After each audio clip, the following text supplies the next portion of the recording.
Skratka, vesel sem, da je z nami Brane But, da nam predstavlja vse te zakone, ki se tiče slepih in slabovidnih in invalidov ostalih. Braneta seveda ne bom predstavil, bom pa vas predstavil, da bomo vedeli, kdo se je tukaj gor. Tako zaenkrat. Torej, Zlatko, pozdravljeni. Zdaj, mikrofone prosim, da izklopite. Daj ti, Dušan, prosim, če ti skupinsko izklopiš, pa se potem naj ljudje vklapljajo. To je najbolj enostavno. Najbolj, da se... Ko ne bojo pač mogli, ko ne bojo. Skratka, Zlatko, dobrodošel. Živjo. Potem je Ivanka, živjo. Pa Ivan Klančnik, Andreja, pozdravljena iz Dravograda, če se prav zapomnil, Sanja Kos, pa Darja Ter, Sebastian Kamenik, Branko Petovar, Mitja Osojnik, Janez, imenovani tudi Žan, Niko Škec iz Mariborskega konca, Eta, moja rojakinja iz Velenja, Tanja Vidnjevič, Slavica Bukovec, Max, pozdravljeni gor na Koroško, Darinka Luzinšek, Štajerska, Meta Ljubljana, če se ne prav spomnim, mladostna prijateljica, Anja, ko smo bili časih še mladi. Potem tukaj ne vem, kdo se zdaj vklaplja. Pa Viki, tudi moja rojakinja, Silva Pregl, Vesna Potušek, sodelavka Doltar. Potem je tale DS51B4, ko bi fajn bilo, da bi pač kak mail poslal ali karkoli, da se predstavi. Božena, lep pozdrav. Rok, sodelavc, Diana, sodelavka, Zora Gregorc, Irena, pozdrav dol na Primorsko, pa Darko. Aha, pa še Nataša Žgajner je pravkar prišla. Pa mogoče, da je Danica Padežnik vidna, če je ona, ko se priklapla, po glavi sodim. Tule. Aha. Čakaj, bomo videli. Darko, ta se ne sliši, ker ima mikrofon napačno kot zvočna kartica nastavljeno. Imam dva monitorja čez, tako da je težko. Ok, zdaj bomo videli. Dober dan. Dober dan. Mati županja je prišla. Kaj naredi. Ok, dobro, bomo začeli.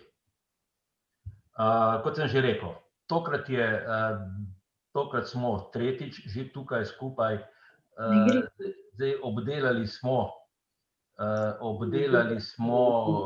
že aktualne zadeve, sedaj bom dal kar besedo Branetu, pa bo Brane začel z spremembami. Brane, izvoli. Ok, hvala lepa. Tudi od mene najlepši pozdrav vsem skupaj. Prav veseli me, da se v teh časih, odkar je Zoom kavica petkova, smo že tretjič skupaj in to v bistvu potrjuje tisto moje navedbo, ko vedno rečem, da zakoni niso nekaj suhoparnega, dolgočasnega, neko samo naštevanje členov v Uradnem listu, ampak so še kako pomembni, ker v zakonih so dobesedno zapisani pogoji in možnosti našega življenja. Torej je to izredno pomembno. No, danes smo pa osredotočili predvsem na predlagane spremembe in dopolnitve zakona o osebni asistenci. Sam, da osvežim spomin, zakon je bil sprejet v začetku leta 2017, začel je veljati 14. marca 2017, v letu 2018 je bil dopolnjen in se je zakon pa začel uporabljati z 1.1.19.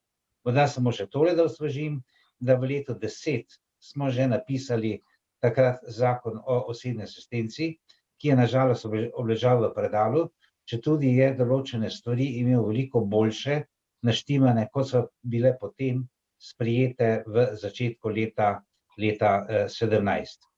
No, že od začetka uporabe tega zakona se je začele prihajati na dan pomanjkljivosti, slabosti in vrsta teh stvari, ki jih je bilo potrebno urediti. In v letu 2019, v sredini leta, to je bilo konec junija, začetku julija, je takratna ministrica sicer že dala v obravnavo predlog sprememb in dopolnitev tega zakona, vendar je po 10 dneh umaknila iz obravnave ta predlog sprememb.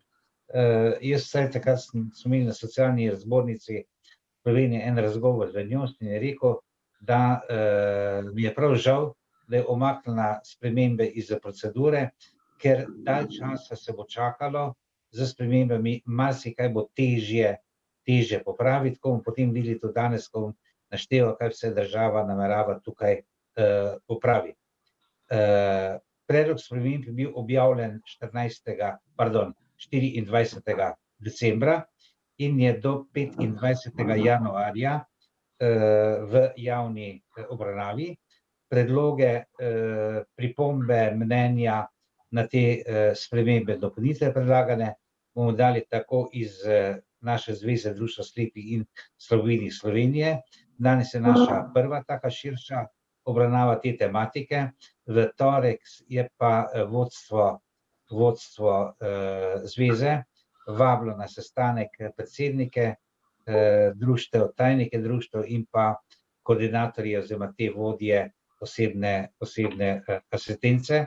Bom pa jaz tudi zelo intenzivno dal preko socialne zbornice te pripombe, da bo z več strani pripombe dane, da bo s tem imele tudi večjo težo. Bomo pa tudi spremljali potem dogajanje, ker predlog sprememb je predlagan, da gre v normalni obravnavi, to je v trofazni, prva, druga in tretja faza, ne gre v kakšni hitri, nujni, krajši obravnavi in podobno, tako da bomo še določene stvari imeli čas še kregati se, po domač povedano, razpravljati.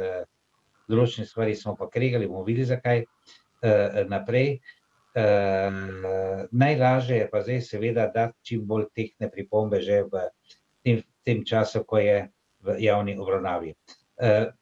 Delovna skupina je bila pri ministrstvu imenovana, ki je delala na teh predlogu sprememb in dopolnitev in z naše strani zveze sta bila 2 člana te delovne skupine. Jaz zdaj, če gremo kar na konkretno na spremembe dopolnitve predlagane, jaz mislim, da bi zelo težko, glede na to nadaljavo, da bi se sproti debatirali o kateri stvari, sem o tem razmišljal, pa bi Dušan potem na koncu, boš odprl mikrofone, pa bi razpravljali o posameznih temah, da bi povedali svoje mnenje in podobno. No, če gremo od začetka, kje bi začel, ne bom šel tako, kot je po številu členov, po vrstnem redu členov, kot so predlagane spremembe in dopolnitve, ampak bo šel bolj smiselno, tisto, kar nas tudi bolj zanima. Prva sprememba, ki jo omenjam, je v naslednjem. Sedaj je obseg osebne asistence 30 ur tedensko in več, do 24 ur na dan, razen še tista naša za slepe, gluhe in gluhoslepe, ko je 30 ur mesečno, tako imenovani komunikacijski dodatek. No, teh 30 ur tedensko minimum nameravajo zvišati na 40 ur. Se pravi, da bi bil vstopni prag ne 30 ur tedensko, ampak 40 ur tedensko. Jaz osebno mislim, da je to zelo narobe, ker je marsikdo od nas, če konkretno o slepih slabovidnih govorimo, niti 40 ur tedensko ne potrebuje, bi bil zadovoljen za 30 urami, vendar so tisti 30 ur še kako dragocene zanje in brez njih zelo težko živimo. Mislim, da ni prav, da bi na ta račun zmanjševali število uporabnikov. Res je, da se število uporabnikov od sprejemanja tega zakona v začetku leta 2017 do danes izredno povečalo.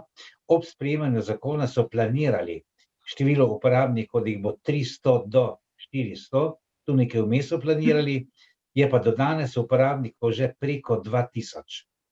To je ena res ogromna številka, vendar jaz menim, da so vzroki kje drugje pomembnejši, kot pa to, da nam zmanjša število ur in od tega ogromno število ravno na ta račun zbrišajo oziroma onemogočijo uporabo osebne asistence za kar veliko število uporabnikov. Še posebno, če se spomnim, ko sem prej rekel, v letu 10, ko smo že takrat predlog zakona pisali, smo takrat v delovni skupini, začeli smo s čiste nule pisati, nismo nobenega muštra imeli z kakšne druge države in podobno.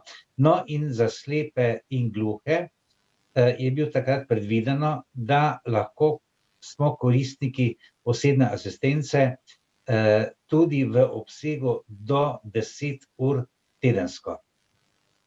In to je bilo izredno dobro takrat, ker vemo, da marsikdo od nas smo toliko navajeni, da sami skrbimo zase in podobno, ampak so pa določene stvari, kot je iti v trgovino, kaj doma poštimati in tako dalje, kaj prebrati, kakšne papirje poštimati, je pa nujno in bi tudi manjše število ur bilo za nas izredno dobro, da to v ta sedaj veljavni zakon na žalost ne prišlo. Zdaj, prva pripomba je tale, ko bom vsaj jaz nasprotoval temu, da bi vstopni prag iz 40 ur tedensko zmanjšali na 30 ur. Potem, če ravno ta predlog spremembe navežem na prehodne in končne določbe, te spremembe in dopolnitev, tam noter pravijo, da bi vse te, ki imajo manj kot 40 ur in manj sedaj število ur, da bi jih ponovno ocenili v roku 6 mesecev po uveljavitvi tega zakona. Tam so celo rekli, da bi v roku 6 mesecev preverili ne samo tiste, ki imajo manj kot 40 ur, ampak 40 ur in manj. Da bi tudi tiste zajeli v prvo preverko, ko imajo 40 ur in pa tiste, ki imajo manj ur. Jaz mislim, da je to tudi absolutno narobe pristop, da 40 ur se tudi fajn sklada za polnim delovnim časom osebnega asistenta in da če že bo to sprejeto, vstopni prag manj kot 40 ur, da se začne z preverko manj kot 40 ur. V tej preverki bi ocenili, ali si eventualno upravičen do 40 ur in več osebne asistence ali pa te črtajo. In jaz se bojim, da bo tu mnogo jih pravico izgubilo.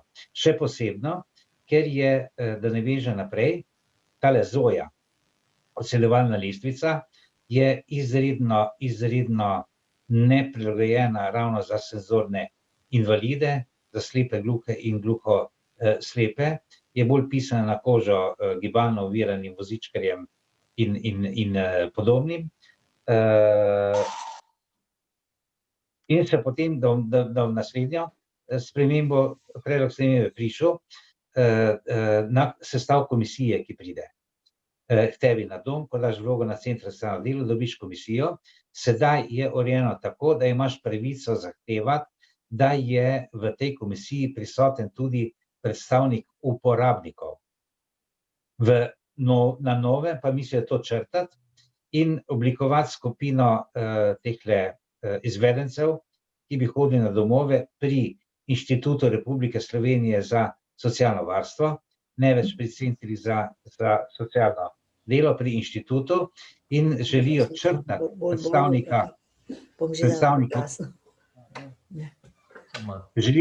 predstavnika uporabnikov, imeti samo te izvedence preko inštituta.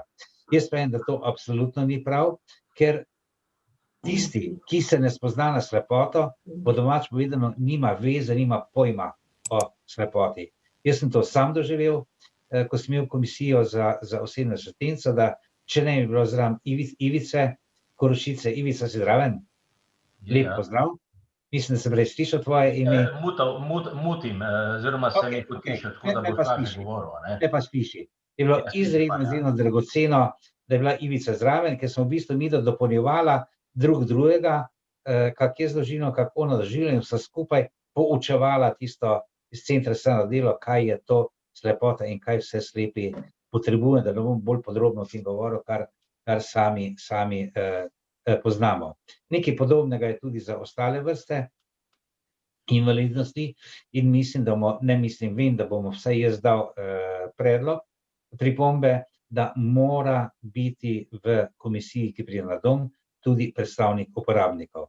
Ker so te komisije pa strahotno različno delale, naj povem sam primer iz vrste slepih, ne bom zdaj o imeni govoril, ker to niti ni pomembno, ampak en slep, ki je izredno aktiven, vsakodnevno aktiven, družbeno in tako dalje, je dobil priznanih 30 ur tedensko, se pravi, da je zdaj nevarnost, da celo odpade v tej preverki.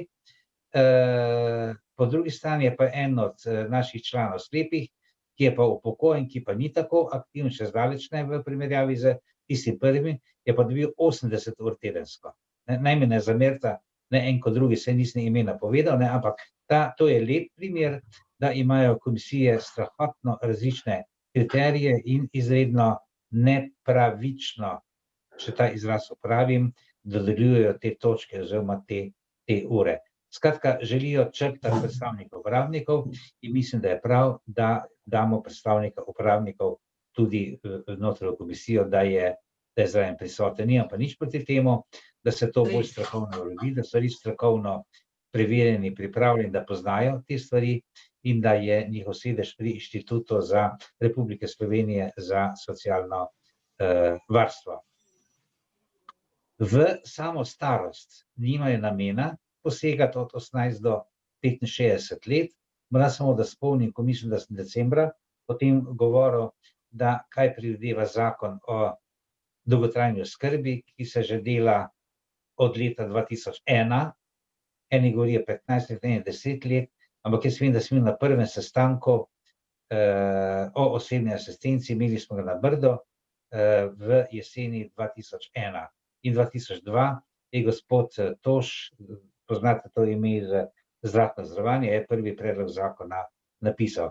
No, v tem predlogu hočejo, želijo, nameravajo nam za 65 letom ukiniti osebno asistenco, prenesti na dolgotrajno oskrbo in da bi ponovno odločili o tem, ali smo upravičeni ali ne naprej do osebne asistence v obliki dolgotrajne oskrbe, ampak to, kar je zdaj predvideno, da se pri 65 letu ponovno preveri, koliko si naprej še upravičen in pri upravičenosti lahko nadaljuješ z osebno asistenco.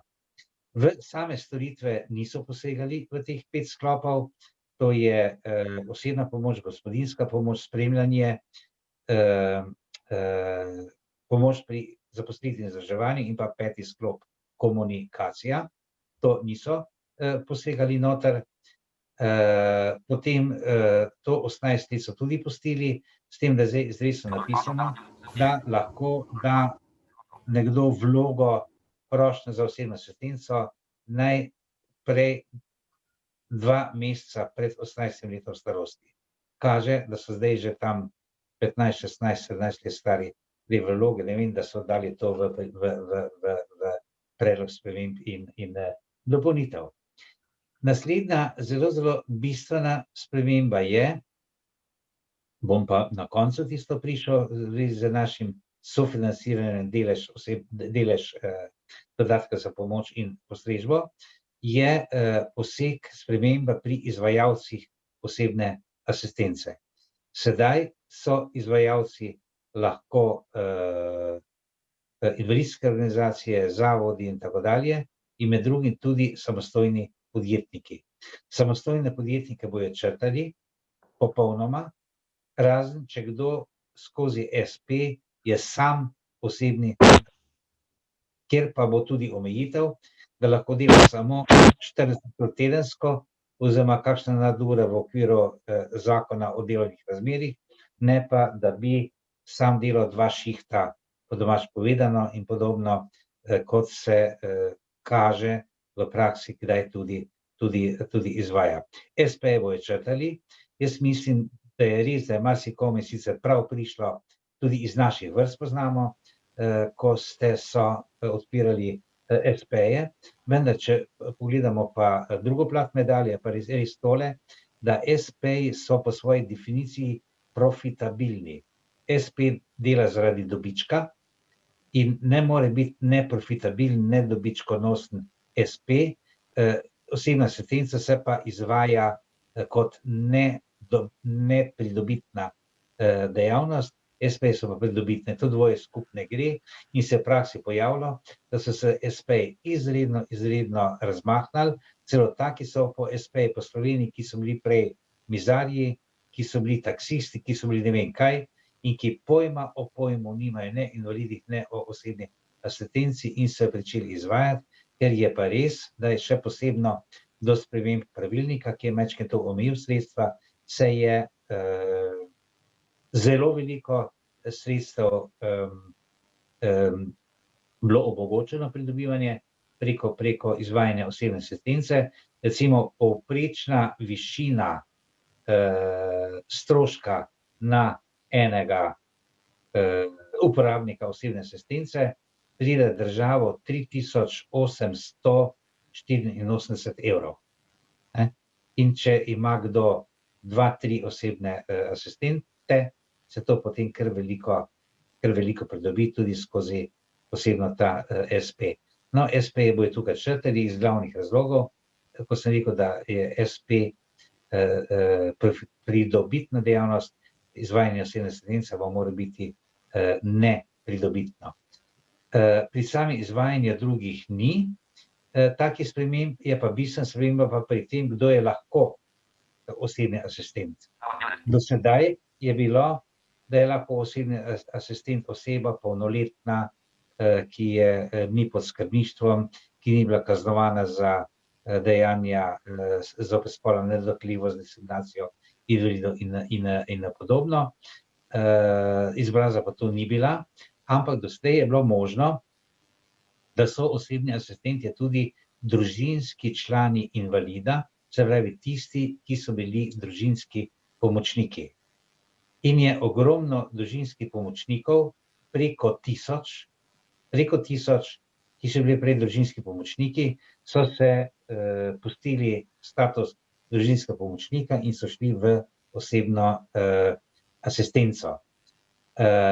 To so naredili predvsem zaradi pogojev dela, ker družinski pomočnik, ki je praktično moral delati 14 ur na dan za svojim družinskim članom, ki je potreboval takšno pomoč, je imel nagrado v višini 574 evrov in nobene druge pravice, ker osebni asistent pa vemo, da je zaposlen, da ima pravica po zakonu o delovnih razmerjih, da ima pravico do dopusta, bolniške regrese za dopust in vse te stvari, dočim družinski pomočnik pa vsega tega nima.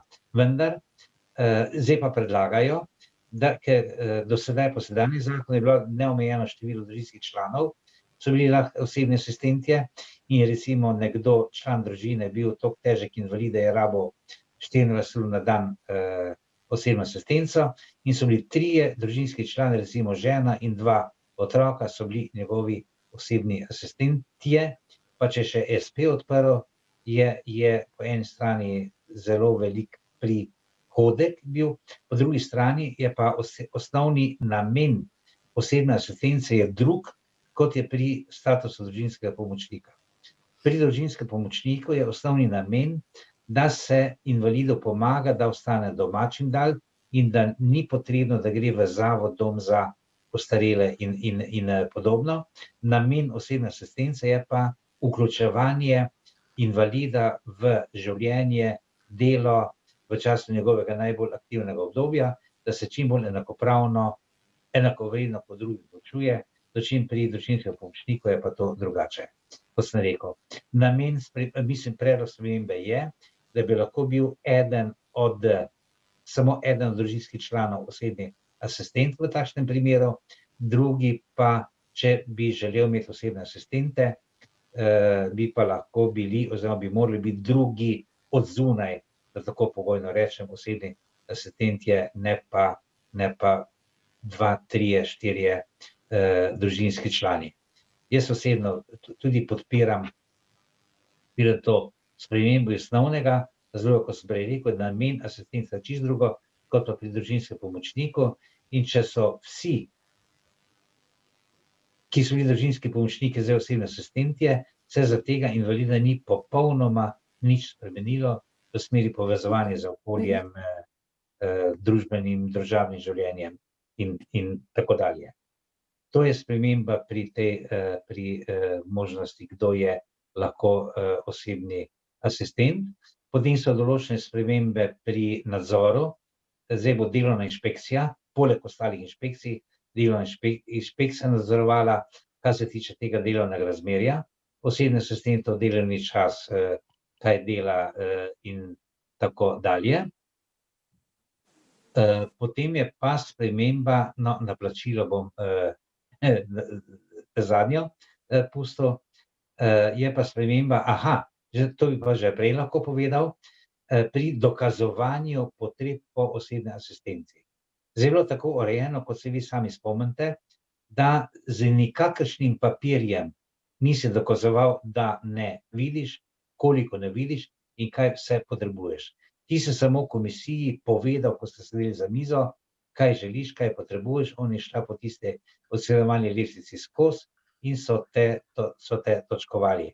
Lahko se je teoretično celo zgodilo in kaže, da je bilo to res v ne tako redkih primerih, da so ljudje to izkoriščali in da en tak absurden primer, ki se verjetno ni zgodil, ampak lahko bi se, da bi se en sposodil invalidski voziček, bi se usedel na njega, bi rekel, da je hrom, bi prišla komisija in bi verjela, da je hrom in mu priznala recimo celo 2 osebna asistenta, njemu pa nič ne manjka. To so malo tako karikirani primer dal, ampak dejansko ni bilo prav, da se kakršnakoli potreba ni dokazovala z nikakršnim papirjem, izvidel kakšno drugo odločbo, recimo odločbo dodatkov za pomoč in postrežbo, ta je bila samo potrebna v primeru, ko so plačevali polovico.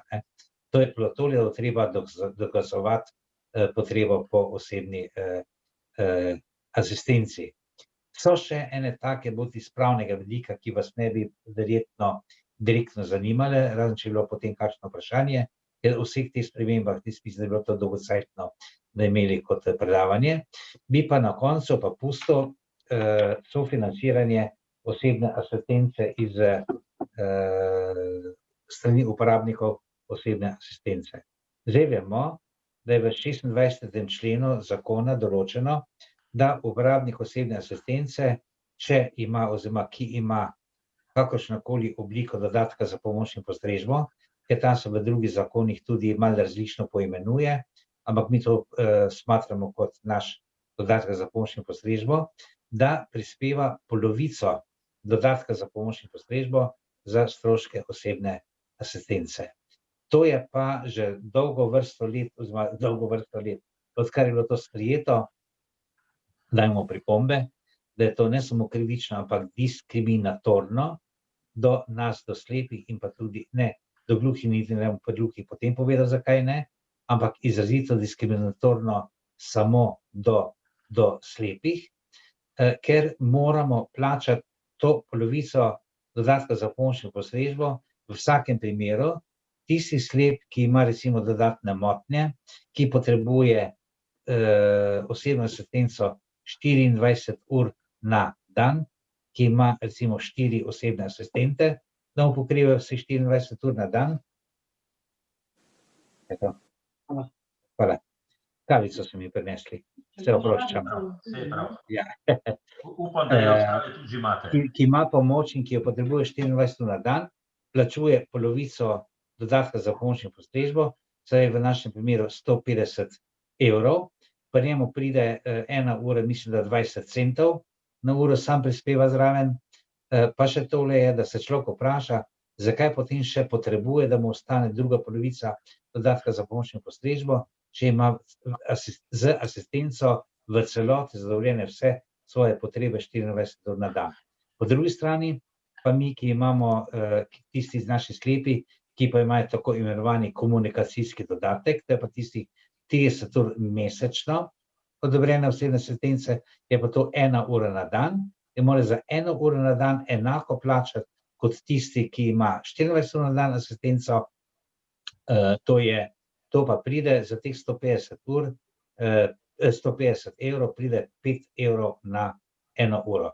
Se pravi, da moramo za 1 uro prispevati 5 evrov na uro, oni pa 20 centov na uro. Kljub temu da je v delovni skupini bilo to zelo, zelo ostro izpostavljeno, se ta člen ni odprl, ker, ne vem, če to veste, da se pri razpravi o spremembah in dopolnitvah nekega zakona razpravlja in dajo pripombe lahko samo na tiste člene, ki so odprti, na katere je ministrstvo predlagalo določene spremembe in dopolnitve, na tiste člene, ki se pa ministrstvo ni dotaknilo, nobene ni spremembe predlagane, ostanejo zaprti in ti so zapečateni. Na njih se sploh ni mogoče dajati kakršnekoli pripombe.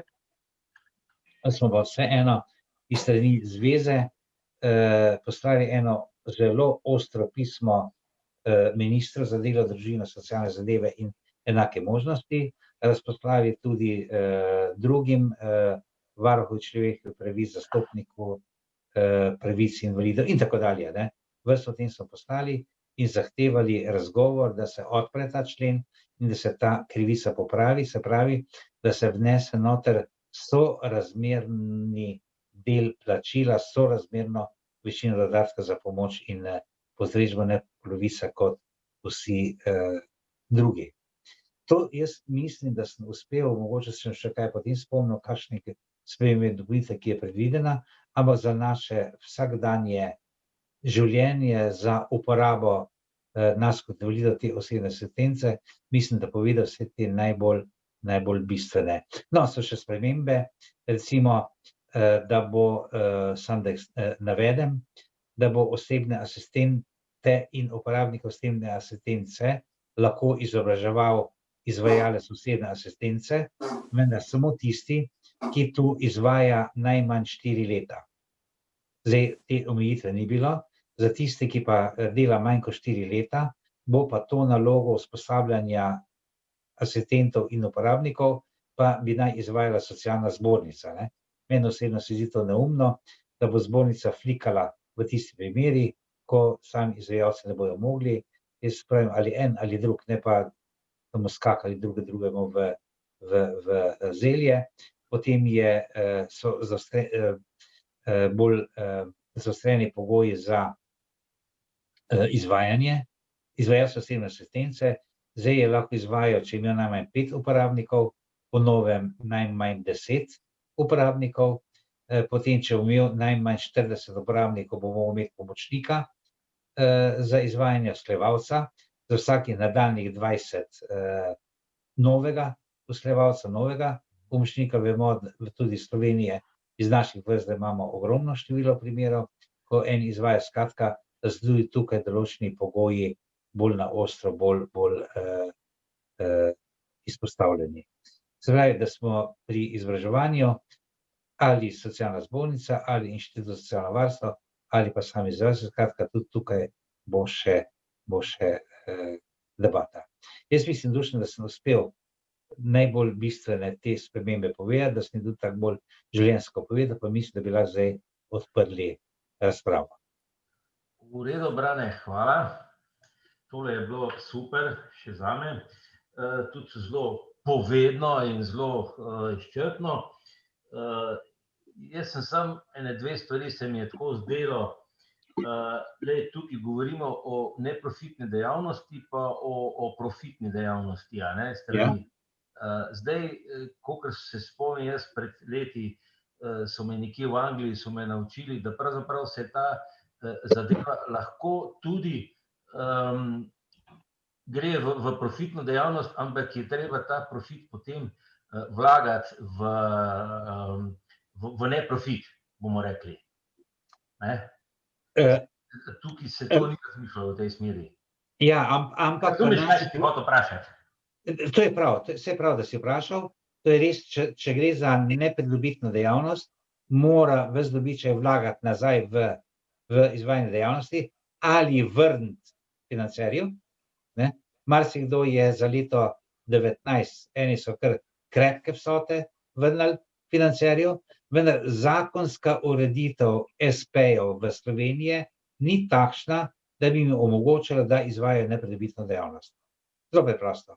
Po definiciji je SP pridobitni. Ok. V redu. Jaz imam to, kar se mene tiče, čisto osebnega vprašanja, sem zadovoljil.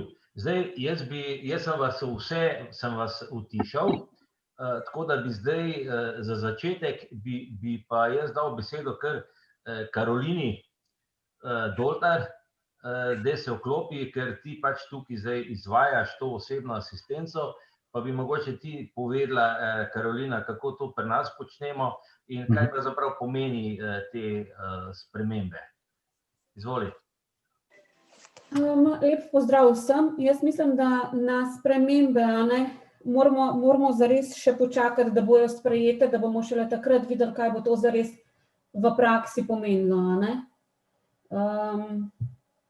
Mi imamo, tako kot je Brane že omenil, še določene sestanke na to temo, še bomo pošiljali dopise in upamo, da bomo v kakšni točki tudi slišani, ne Brane? Ja, sigurno. V torek sem zraven. Tako da tudi sam zakon, ko bo spremenjen, bo neko prehodno obdobje, ki bo omogočalo ureditev teh statusov in pregleda. Tudi tam, kjer so zaposleni družinski člani, se predvideva, da se jim zaposlitev lahko podaljša še za pol leta, zato da ima izvajalec možnost poiskati drugega osebnega asistenta. Zdaj, kar se tiče izvajanja osebne asistence pri nas, se pravi, ko uporabnik že ima odločbo in z odločbo in vrednotnico se obrne na zvezo oziroma name ali pa na kakšnega drugega sodelavca, če mene slučajno ni, kar se je zgodilo pred kratkim, je postopek tak, da pogledamo želje uporabnika in skupaj z uporabnikom poiščemo osebnega asistenta, nato pa spremljamo delo osebnega asistenta in sploh v začetku zelo tesno sodelujemo, zato da stvari postavimo na dobre temelje, da stvari stečejo tako, kot naj bi. Jaz ostajam na voljo, če so kakšna nesoglasja, nesporazumi, težave, vprašanja, želje, karkoli, ali osebni asistenti potrebujejo ali pa uporabniki, zato da probamo priti skupaj, da probamo to uskladiti.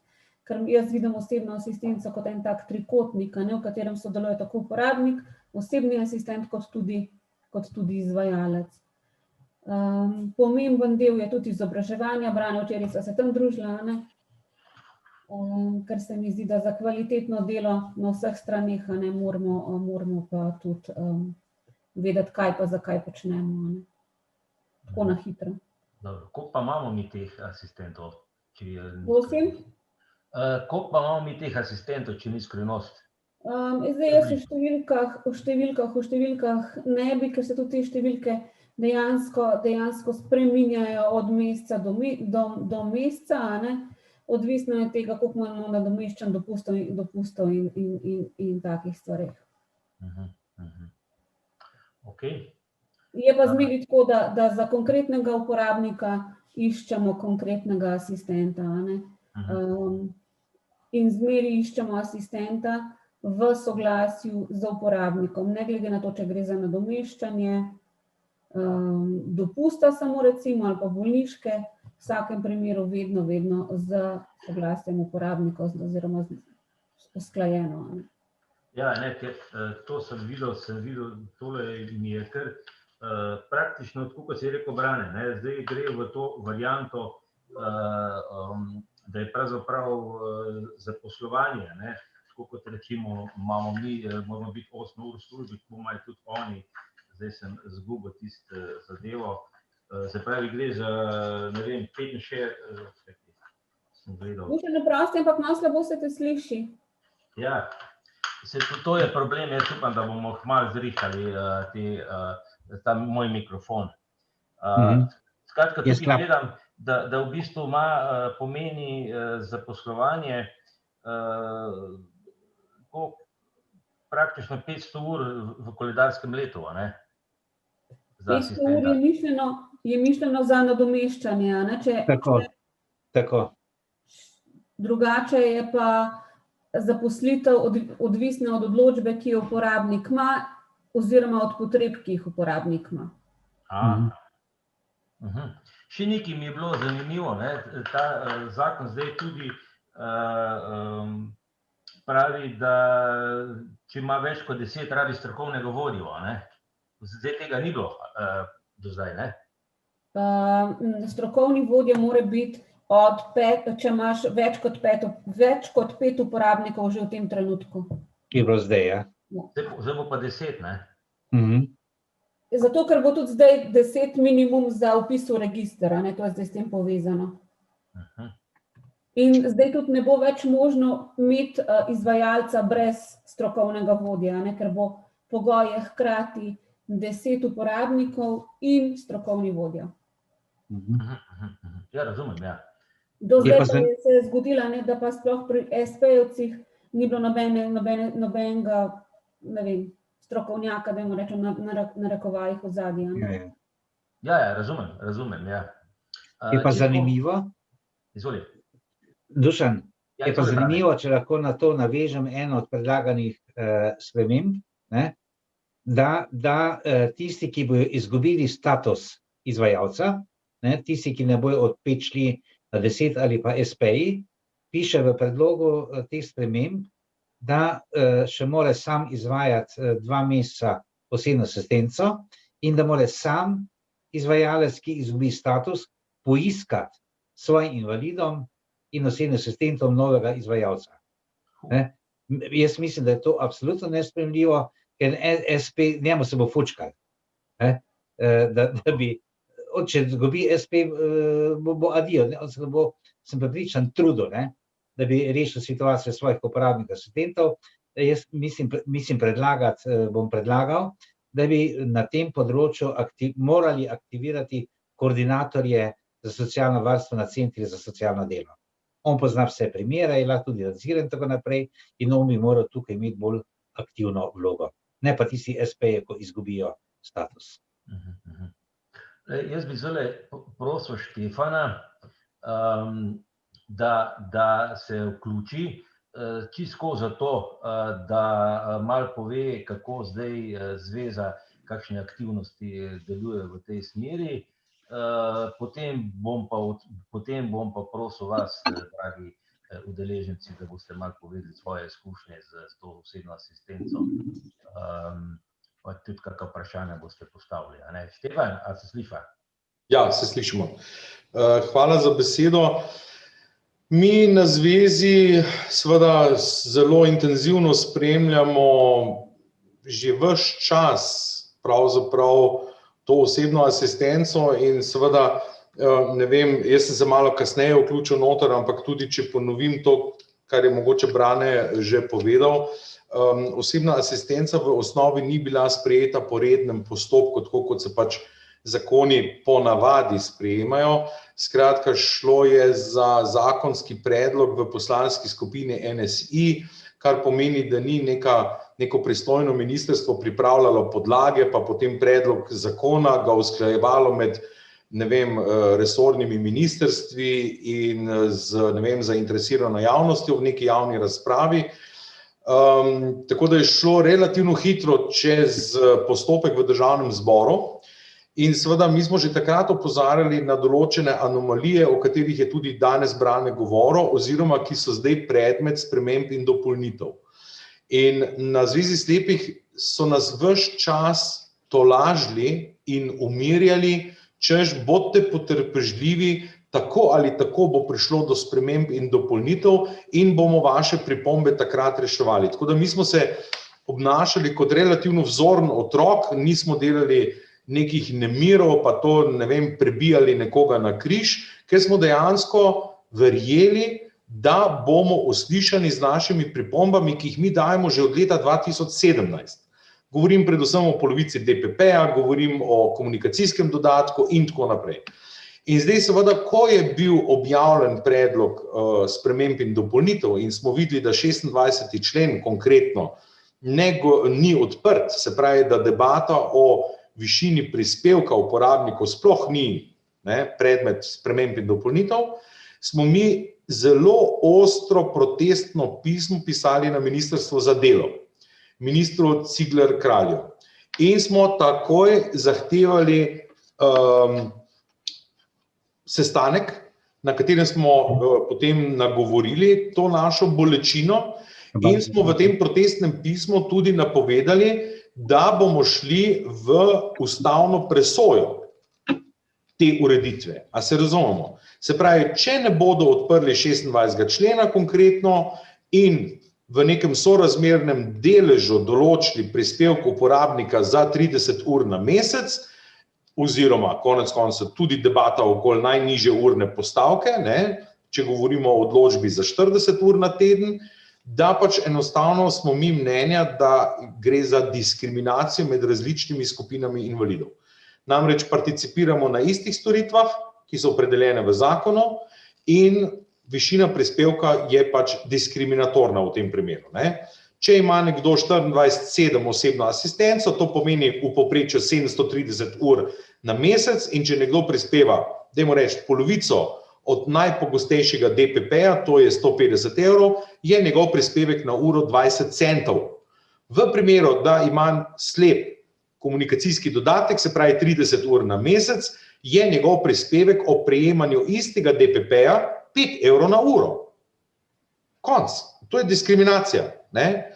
Tako da mi smo zdaj že imeli... Štefan, a smem vmes, da ne bom pozabil? Seveda. V tem diskriminaciji še tole, da vsi ostali imajo možnost 5 sklopov storitev, tu pa samo 3. in 5. Še tako je. Še tu je Hvala omejeno. lepa za dopolnilo. Tako da mi smo imeli zdajle v ponedeljek sestanek na Ministrstvu za delo.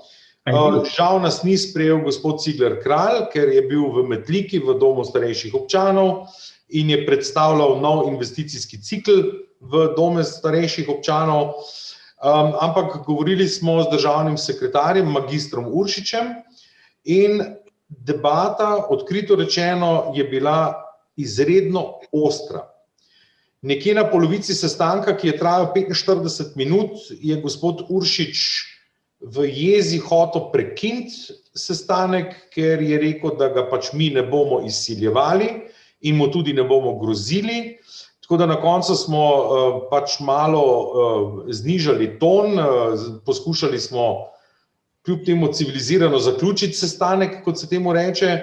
Tako da rezultat tega sestanka je bil, da je gospod Uršič naložil gospe Dularjevi, da preuči različne opcije rešitve sofinancirane strani uporabnika.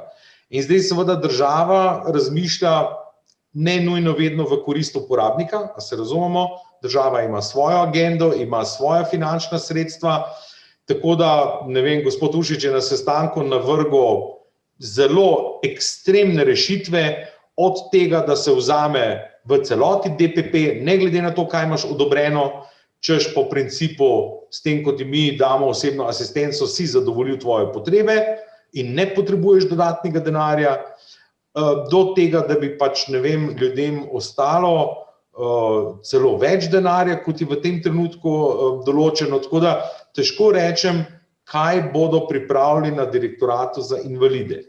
Vzporedno teče še javna razprava do 25. januarja, takrat se javna razprava zaključi.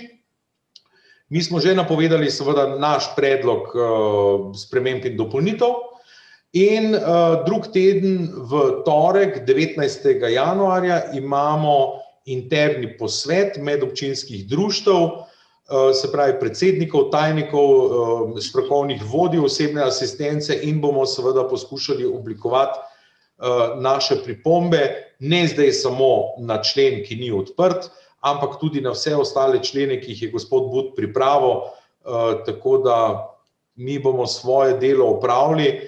Ali bo ministrstvo dejansko člene odprlo še dodatno, ki niso bili odprti v javni razpravi, ali bo ministrstvo upoštevalo naše pripombe in dopolnitve, je težko reči, oni temu niso zavezani, in ko bo šel predlog iz Ministrstva za delo na vlado, takrat bomo mi seveda videli oziroma vedeli, kaj hočejo potrditi in sprejeti, in takrat bomo mi seveda začeli teči krog z poslanskimi skupinami v Državnem zboru. Se pravi, da bomo preko politike Državnega sveta, Državnega zbora začeli vlagati spremembe in dopolnitve predlaganega teksta v amandmajski obliki. Težko je reči, kam bomo prišli. Gospod But, ne vem, če ste vi omenili stroške, ki so povezani z trenutnim izvajanjem zakona, a ste to mogoče kaj omenili? Jaz sem povedal strošek na enega uporabnika. Ja, 3884. zato, da boste imeli v globalu malo sliko pred sabo, ko je bil predlog zakona o osebni asistenci vložen strani Nove Slovenije, je bila njihova ocenjena vrednost sistemske pravice nekje okoli 6 milijonov evrov. Se pravi, to je bila njihova ocena v tekstu, ki je šel v potrjevanje v Državni zbor. V tem trenutku država za osebno asistenco na letni ravni odvaja približno 90 milijonov evrov. 90 milijonov. Se pravi, ja, prosim. Jaz sem to povedal sam, da je bilo predvideno 300 do 400 uporabnikov, po sprejemanju zakona, danes je pa preko 2000. Da, se pravi, imajo precejšno težavo, ne? Se pravi, a veste, vi morate v smislu države razumeti, kakšna je perspektiva teh financ. Recimo v tem trenutku je tudi velika razprava na temo uvajanja zakona o dolgotrajni oskrbi in recimo finančna konstrukcija pri zakonu o dolgotrajni oskrbi predvideva manko v višini približno 330 do 350 milijonov evrov in država ne ve čisto točno, kako bi skombinirala finančno konstrukcijo, da bi zakon zaživel. In zdaj govorimo seveda v primeru zakona o dolgotrajni oskrbi o pravici, ki jo bo koristilo zelo veliko število ljudi. A se razumemo? In tukaj imamo pa v tem trenutku že strošek v višini približno 90 milijonov evrov za 2000 ljudi.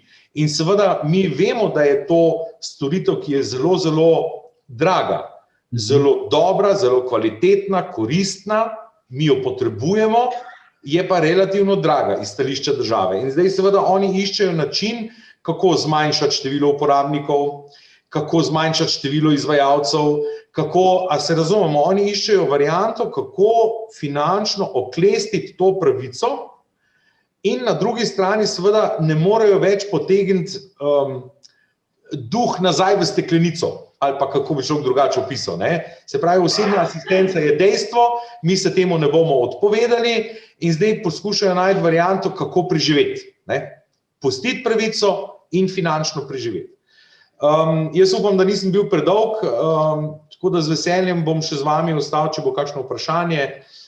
Je pa res preuranjeno v tem trenutku kakršnekoli, ne vem, zaključke delati, ker gre res za predlog zakona, ki je v javni razpravi, s tem, da jaz sem že videl veliko primerov, ko so kosi zakonodaje ostali v predalu tudi po javnih razpravah ali po medresorskem usklajevanju. Tako da takšna je trenutna situacija.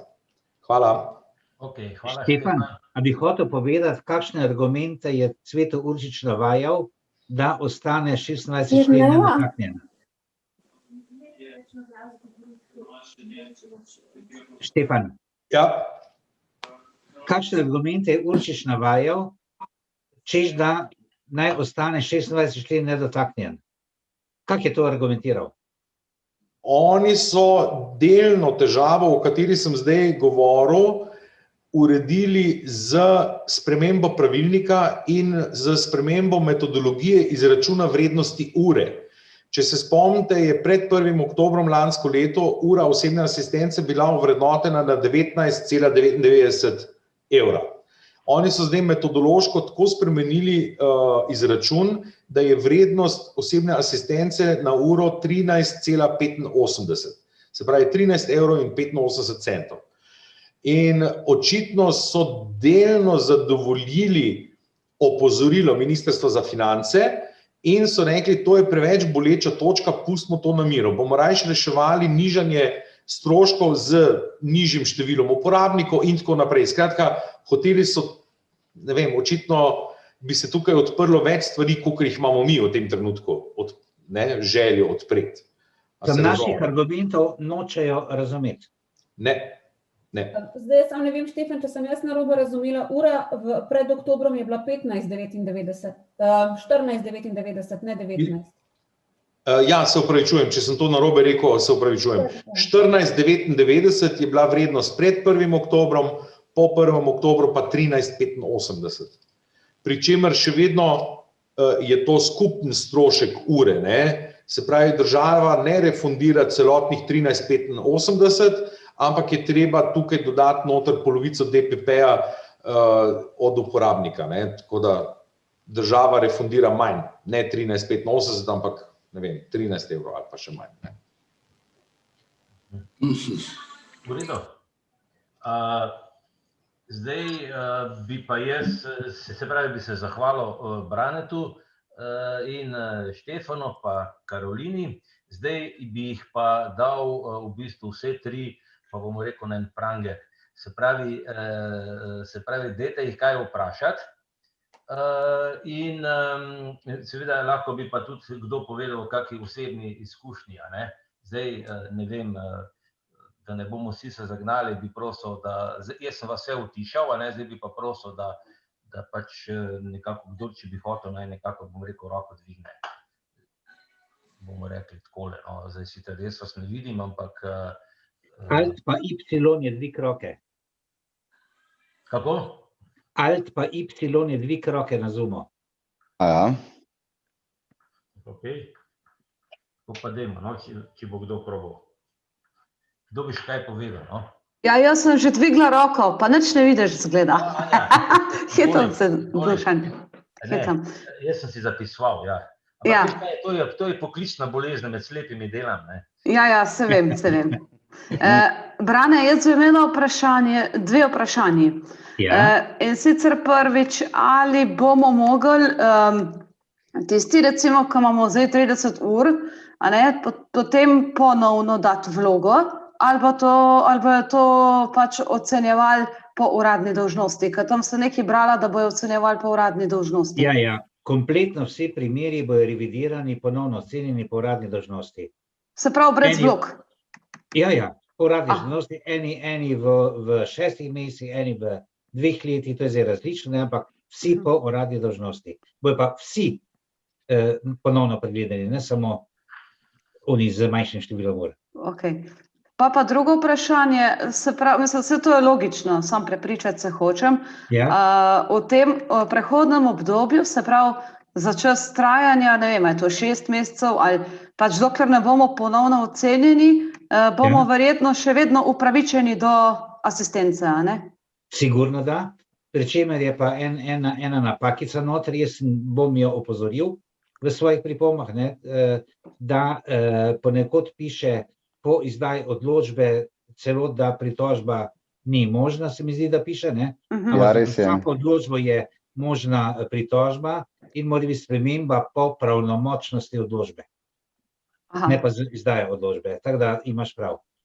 Ok, se pravi, če jaz prav razumem, ko je naša odločba pravnomočna, takrat v bistvu nam začne veljati novo število ur ali pa niso več upravičeni. Tako.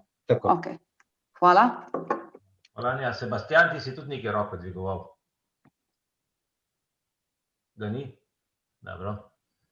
Ok, še kdo? Naslednji.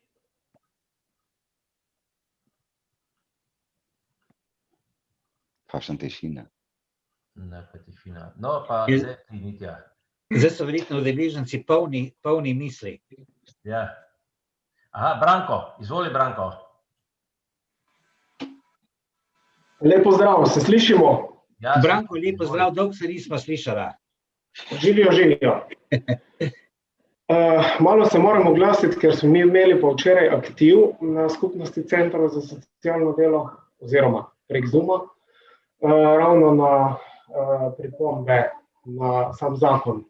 Pa bi mogoče se jaz bolj osredotočil na tisto, kar v bistvu je tudi tu bilo odprto in mogoče še s kakšnimi svojimi predlogi.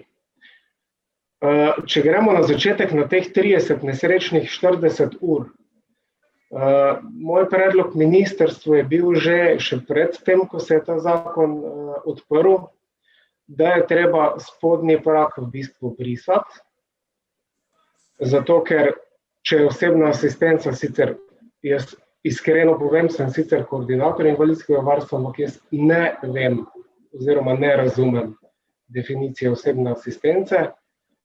Upam, da nisem edini oziroma prepričan sem, da nas je še kar nekaj takih. Žal je pa več takih, ki pomislijo, da vejo, kaj to je.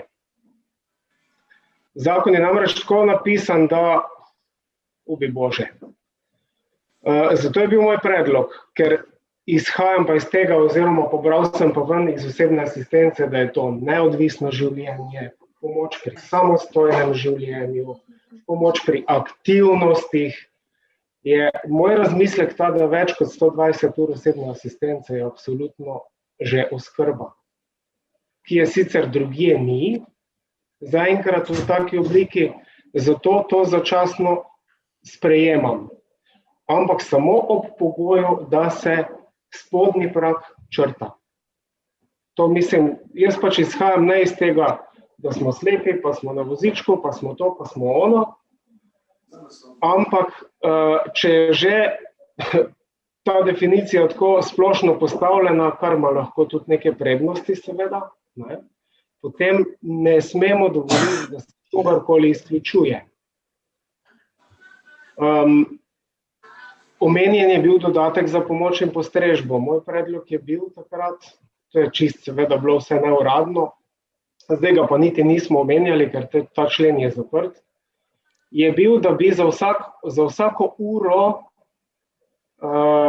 odobreno uro, uporabnik plačal 1% svojega DPP-ja, se pravi, vsi tisti, ki imajo nad 100 ur ali več, plačajo cel DPP, ostali tisti delež. To je razmeroma enostavno, mislim, da to vsak razume in je tudi razmeroma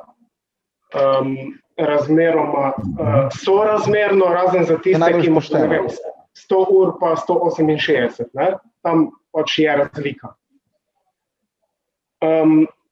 Naslednja stvar, ne? Tudi v komentarjih zveze sem to zasledil. Ne? Mi bi mogoče se mogli malo pogovoriti vendarle o tem, a tudi vsaj slepi jaz za sebe, ker še imam neko stanka vida, to težje argumentiram, ampak a vsaj slepi niste vsaj delno tudi gibalno ovirani. A res lahko greste, kamor hočete? A je zdaj gibalna oviranost to, da lahko dvigneš roko, nogo, ali je gibalna oviranost tudi kaj drugega? Ne? Lahko tukaj jaz, Mitja. Počakaj, da dobiš besedo, prosim. Ok, prosti. Se pravi, moje mnenje je, da če smo še malo pristranski, pa gledamo za to, da gre za pravice, ki jih je treba urejati, ne, je vsekakor pomembno, da malo znotraj sebe najprej rečemo, če morda pa nismo tudi vsaj delno tudi gibalno ovirani. Se pravi, ne, pri teh urah pač gre za to, da je ta spodnji prag v bistvu ali pa vstopni prag za moje pojme popolnoma nepotreben, postavljen, vemo zakaj je, zato da bi se število uporabnikov omejilo, ampak jaz mislim, da bi zato mogli najti kakšen drug mehanizem.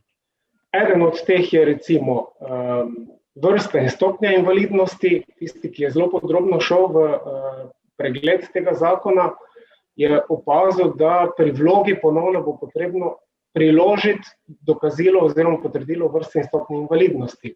Prav tako bo potrebno priložiti potrdilo o dodatku za pomoč in postrežbo. Moje vprašanje ministrstvu seveda je, kaj če takega dokazila vlagatelj nima in ga je pa potrebno priložiti. Pravi, to treba jasno razmejiti, a je zdaj to potrebno dokazilo ali v primeru, če ga ima oziroma če z njim razpolaga. Vsaj jaz sem se zelo osredotočil tudi na družinske člane. Tu bom sicer mogoče malo zmede povzročil, ampak vendarle. Moja ocena tudi kot koordinatorja je, da dejansko ni nobene potrebe, da družinske člane kriminaliziramo že na pol, da družinske pomočnike zdaj prebijamo toliko, da ne na križ, kako so se znašli prej s tistimi 580 ali koliko evri, pa še 300 je ponavadi dodatka šlo na občino, se ni pa noben ukvarjal, ne. Tako da, moje mnenje je, da z družinskimi člani se jaz ne bi ukvarjal, ta člen bi lahko zaprli in bi v bistvu lahko odprli člen DPP-ja, ne.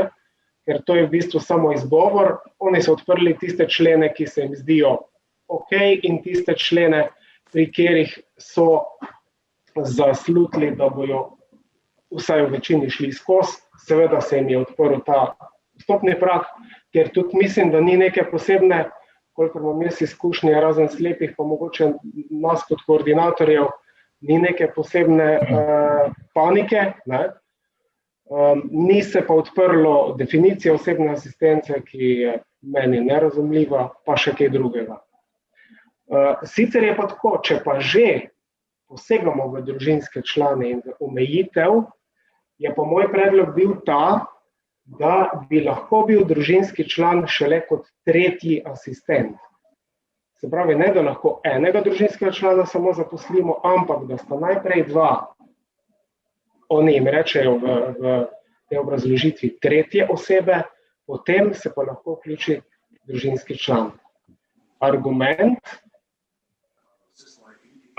Seveda ne, ministrstvo pač, ker moraš biti, kako se to reče, diplomatski, se sklicujejo na konvencijo in o socializaciji in samostojnem in neodvisnem življenju, odločanju,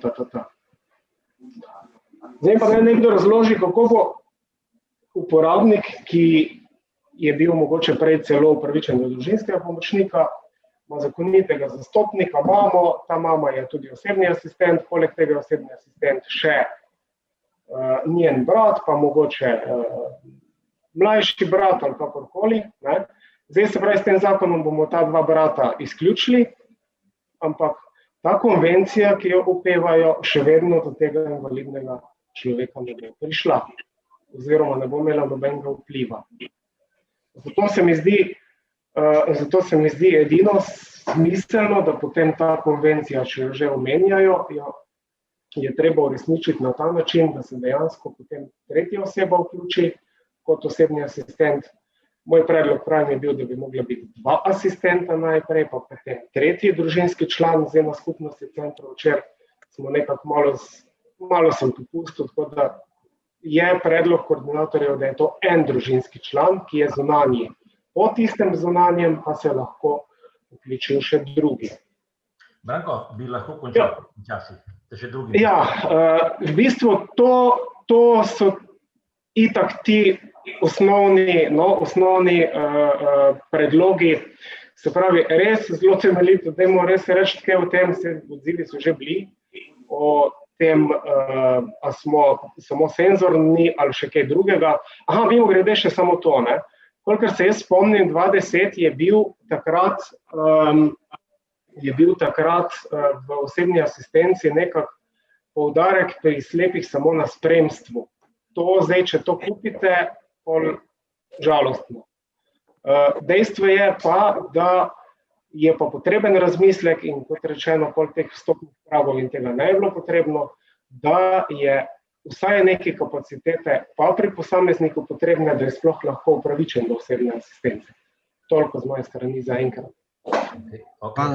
Kaj lahko jaz, ker nisem prej znal mikrofona vklopiti, se upravičujem. Zdaj pa počakaj. Prav. Zdaj boš dobil takoj besedo. Zdaj jaz predlagam, da bi pol odgovarjali na tole zadeve na koncu branja, ne? Ker zdaj je recimo Ivanka, potem čaka Sebastian, čaka Anja, čaka tale B4 in čaka Niko Šket, ne? Tako da bi najprej dajmo to v bistvu, da povejo mnenja, pa potem bi odgovarjali. Če se strinjate, ne? Ivanka, ti si na vrsti. Pa prosim, krajši, kot je bil Branko, čeprav je bil zelo v redu, konkreten, ampak dajmo v bistvu malo skrajšati stvari, ker drugače bomo to večera tukaj, ne? Izvoli, Ivanka. Ja, bom kratka. Jaz samo zelo podpiram to, kar je zdaj Branko povedal, ne. Zakon v osnovi že je svaljeno narejen. Zdaj, dobro, definicija je zelo nerodno zapisana, ampak Branko zelo dobro ve, kaj asistenca je, iz tega njegovega izvajanja pač to povzemam.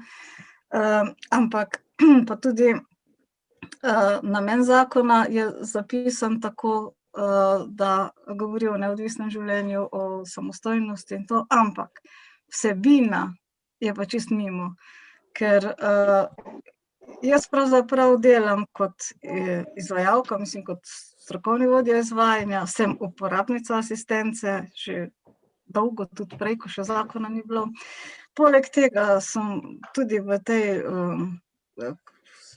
isto kot Branko, na tem seznamu izvedencev. Skratka, to govorim zato, da iz različnih vidikov spremljam izvajanje tega zakona. In izkazalo se je, da je zelo malo v tem zakonu osebne asistence. Mi kot izvajalci imamo celo paliativo noter. Se pravi, zdaj pade v ta zakon čisto vse. Ljudje pridejo iz bolnice, nimajo oskrbe, center za socialno delo se obrne na nas za asistenco, ker jih že v bolnici socialni delavci usmerijo na to, da dajo vlogo, a ne. Skratka, to so stvari, ampak žal ni to odprto zdaj v tem, kot je Brane rekel, v tej razpravi za spremembo zakona. To ni odprto, ampak to v bistvu vpliva na vse ostalo. Se pravi, zelo podpiram to, kar je rekel Brane, in to, da je vstopni prag absolutno nepotreben, še zlasti podpiram. Samo ta primer naj povem, da sem imela v ocenjevanju mladenko, študentko, ki manjka 3 izpite do diplome in je že ves čas tudi delala, ampak je zbolela in je vid oslabel in zdaj ona ni pa iz Maribora, v Mariboru študira, ne more recimo več na fakulteto sama, ne more brati, ne more z tehnologijo se ukvarjati, se še ima ostanek vida. Ona se sama obleče, sama je, sama hodi tam okrog krajo, gre sama v trgovino, a ne. In zdaj vse te postavke, kar sem zdaj povedala v orodju, ki ga uporabljamo, prinese največ točk. Ne more biti pa samostojna, ne more si urediti svojega življenja, poklica, doštudirati ne more in tu bi rabila pomoč. In zato mogoče bi rabila 20 ur tedensko, popolnoma dovolj, da bi jo nekdo peljal v Maribor, kadar je treba, se pravi na faks, da bi ji pomagal spisati diplomo, kar se tiče teh tehničnih zadev, praktičnih zadev pisanja, da bi skratka je omogočil tisti delček, ki ne manjka do res samostojnega in takega življenja, ki je potem enako tistemu, ki vidi, oziroma ki pač nima nekih okvar. Samo to hočem reči, da mi, dobro, zdaj ne moremo drugega kot na te točke, ki so odprte, dajati pripombe, kar jih je Brane itak že zelo dobro povedal, v katero smer bojo pripombe šle, ampak hkrati jaz to ne vem, kakva je uradna možnost in procedura, je pa treba samo v bistvu odpreti in debatirati, magari neko kampanjo narediti, ker to, kar je zdaj, že v osnovi ni dobro, to, kar bi pa naj te spremembe prinesle, je pa še slabše, kot je bilo prej. Hvala. Hvala. Zdaj tale gospod B4, a je zdaj uvihnil, ne bo govoril? Ker se je spustil roko, zdaj pa ne vem. Ok? Halo? Ja, no, izvoli. Se slišimo? Ja, slišimo se, ja. Ja, jaz sem Milan Mugrle z Mariborskega društva. Milan, živa. Bravo. Zdaj, jaz bi tako povedal, vse te pripombe, ki ste jih dali, seveda stojijo. Jaz mislim, da je gospod Kušar čisto dobro povedal, ta predlog je zelo dobro razdelan. Kaj se tiče prispevka iz DPP-ja, ne, jaz vidim, da imamo pri nas tudi problem, da najbrž ni jasne definicije, kaj DPP je, ne. Dodatek za pomoč in postrežbo, ne, jaz razumem, postrežba bi recimo nadomeščala asistenco, ne, asistenta nadomesti postrežbo, ne, ampak pomoč, si jaz predstavljam, da je to materialna pomoč za tiste izredne dodatke, ki jih imamo, zato ker si oblačila raztrgamo, čevlje uničimo, ali vse druge pri gibalnih, pa mogoče, ki se morajo prilagajati oblačila in kakorkoli. Tako da že mi bi mogli preko ministrstva nas straši, ne, da bi nam vzeli celi DPP, je treba sploh vedeti, kaj DPP je. Ne. Drugo, kaj bi pa še povedal, bi pa rekel, ko se je tu obregalo ob SP, ne, bi vam povedal zgodbo lani, ko so pripravljali spremembe, pa so nas pozvali izvajalce, ne, so nas najprej razbili v skupino velikih izvajalcev pa malih izvajalcev. Jaz sem bil za velike, ampak me je potem zanimalo, kaj bojo povedali za male. In so bili tam primeri, ko so matere povedale, ne, da imajo avtistične otroke in nikakor ne morajo drugače, kot da so njihovi družinski člani in to ona pa še brat od tega avtista, ker samo njih je še nekako navajen, vse druge vkari poglavili, ko začne daviti, ne. In tam ni dobene druge rešitve, kot da so družinski člani asistenti. Potem je povedal en gospod, ne, ki je ženo dobil iz bolnice in so mu je dali pred vrata, so jo rešilci pripeljali, ne, in ko je prosil na sončku, ne vem, kje vse, teh, ki imajo pač gibalno ovirane, so ga vse zavrnili, sploh niso vzeli. Je imel samo to možnost, da je SP odprl, pa on asistenta zaposlil, da je imel nego za svojo ženo. Tako da jaz bi priporočal, da se tu noter ne obregamo, pa neka mišljenja dajemo, ne, v zvezi z SP in pa jih pustimo, kajti oni rešujejo tiste specifične probleme, ki jih veliki izvajalci ne rešujejo. Hvala lepa. Hvala. Niko, izvoli. Ja, vsem skupaj pozdrav. Jaz bi se dotaknil predvsem pomoč in postrežba. Strinjam se s tem, da bi pomoč in postrežba, to se pravi prispevek, moral biti sorazmeren glede na ure. To se absolutno strinja, tako kot je zdaj, je diskriminatorno, to je dejstvo. Zdaj pa, če mi tudi pogledamo nekaj, govorimo o samostojnem življenju, to se pravi čim več udeležbe od športa, od literature, vsega tega, kam bi pravzaprav človek lahko šel. Se pa vprašamo nekaj, ne. Pomoč in postrežba je že, moram reči, par let praktično zabetonirana na teh 300 evrov. To se pravi, zvišal se je iz 292 na 300. Na to sem jaz že pred leti opozoril, kaj se bo zgodilo, da nam bojo dali isto pač minimalno. Zdaj pa poglejmo, vsaki mesec daš 150 evrov za osebno asistenco, kar je tudi v redu. Kaj nam ostane? 150 evrov. Če hočemo kam iti, kilometrina, 0,37 centa. Brez prevozov, slepi, tako 100% slepi, govorim, ne moremo nikamor. Posod rabimo to pomoč, ono pomoč. Vse to je povezano, kakor greš v doma, pa to še toliko bolj z sredstvi. Kaj torej pomeni 150 evrov? Potem se tu nabave teh naših pripomočkov za olajšanje, od računalništva, od vsega tega. Glejte, marsikdo od nas, ko smo postali invalidi v otroštvu, nima nobene invalidnine, ničesar.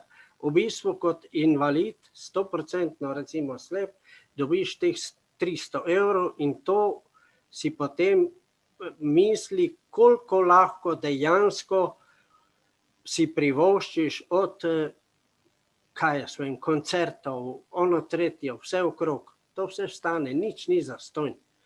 Glejte, in mislim, da je tu tudi ena zadeva, pomoč in postrežba višini ne ustreza. Jaz kaj dosti več ne bi razpravljal, tu sem slišal dosti v redu pripomb pa tega. Zdaj bomo videli, kaj bo iz tega pravzaprav ratalo. Upam pa, da se poslabšal, glih ne bo, no. Hvala lepa. Hvala, Niko. Sebastian, potem pa Anja. Takole, jaz tudi ne bom dolg. Kar se tiče samega zakona o osebni asistenci, bom jaz rekel, da ga je država spisala tako, kakor privatnik zgradi skladišče z nevarnimi odpadki, pozabi na vse varovalke, točno ve, da bo to skladišče lahko slej ko prej zagorelo, ampak nič ne naredi za to, da bi požar preprečil, ampak bom že potem gasil, ko bo treba. To bi jaz metaforično povedal, kaj si mislim o tem zakonu. Bi pa izpostavil nekaj, kar še danes niste, in sicer omejitev na 10 članov, ki jih bo mogel imeti izvajalec oziroma 10 uporabnikov.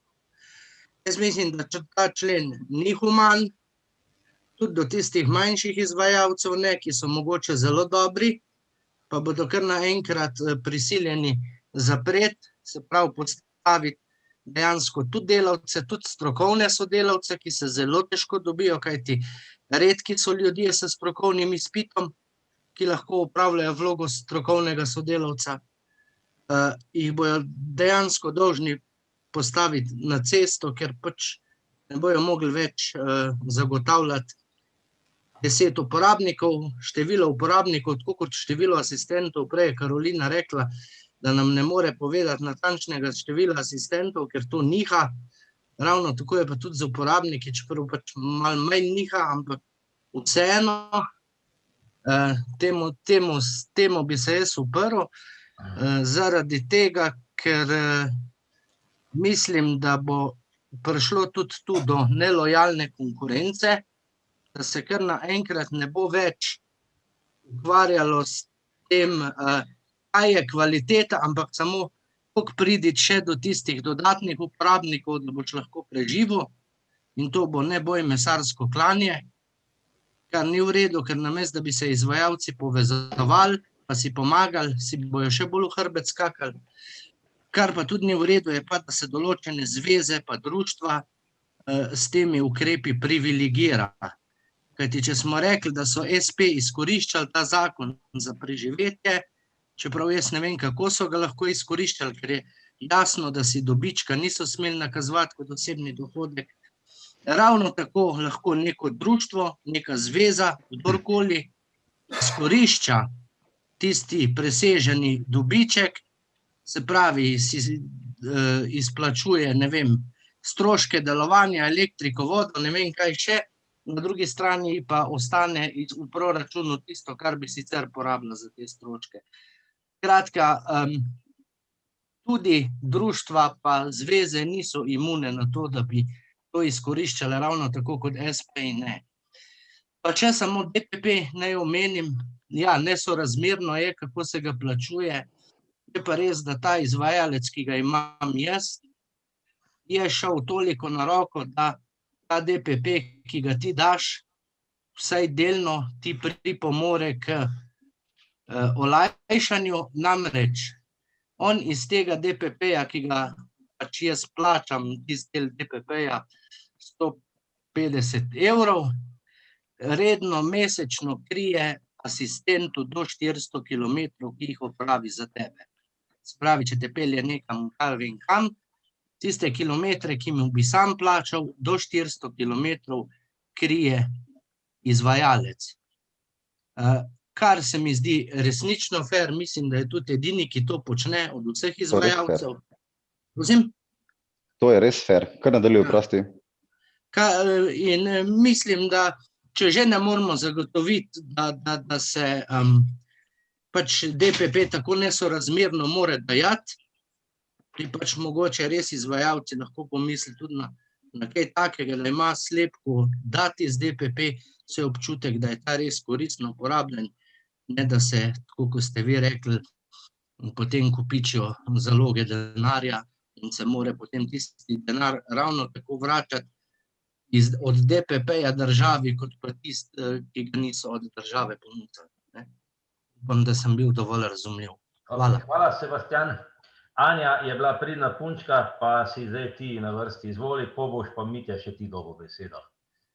Ja, jaz bi pa sam povedala svoj komentar glede teh ocenjevalnih vprašalnikov, ne.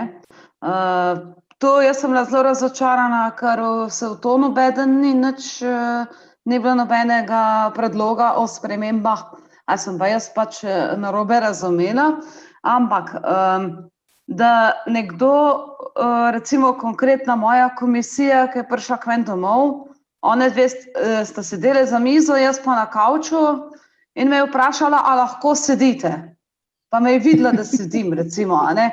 To sem pač dokaz temu, da so te vprašalniki res čisto avtomatsko in pač jaz sem v bistvu najbolj pač razočarana nad tem, no, da se ne bo prilagajala glede na invalidnost, a ne, ker če ona mene vidi, da sedim, ni primerno vprašanje, a lahko sami sedite. Potem drugo vprašanje je bilo, ko me je spraševala, recimo, kako grem pa ven, pa tako naprej, pa prav, ja, ampak v trafiko pa greste, pa sem rekla, oprostite, po kaj bi pa jaz šla v trafiko? Pa je rekla, ja, da boste kupili časopis. Pa sem rekla, pa gospa, takrat sem pa v bistvu res bila malo nesramna do nje, sem rekla, gospa, pa a vi veste, da jaz ne vidim, kaj mi pa bojo časopisi? Ne, pa ona ni odnehala, pa je rekla, ja, ampak, a veste, časopisi so, da kaj preberemo, da imamo novice, pa tako naprej. V glavnem, jaz sem res mislila, no, da bo pač to malo bolj prilagojeno glede na invalida, če lahko tako rečem, kaj ga bojo prišli ocenjevati. Ok, hvala. Kje si zdaj, Mitja? Si še prisoten? Sem. Ivanka, pa si spet ti. Izvoli, Mitja. Prej je Brane govoril o gibalni oviranosti in kako smo in tako naprej, ne? Ali res lahko gremo sami in ne sami? Jaz bi sam to povedal glede slepote, ne? Slepota je ena taka zoprna invalidnost, ker če nas vidi, rečemo, jaz s palco šibam skoraj povsod, skoraj tako, kot da bi videl, ne? Ampak tukaj je ena težava, ki je v bistvu marsikdo, ki nima opravka s slepimi, o slabovidnih ne bom, pa če sem popolnoma slep, tako da tisti ne moram ocenjevati.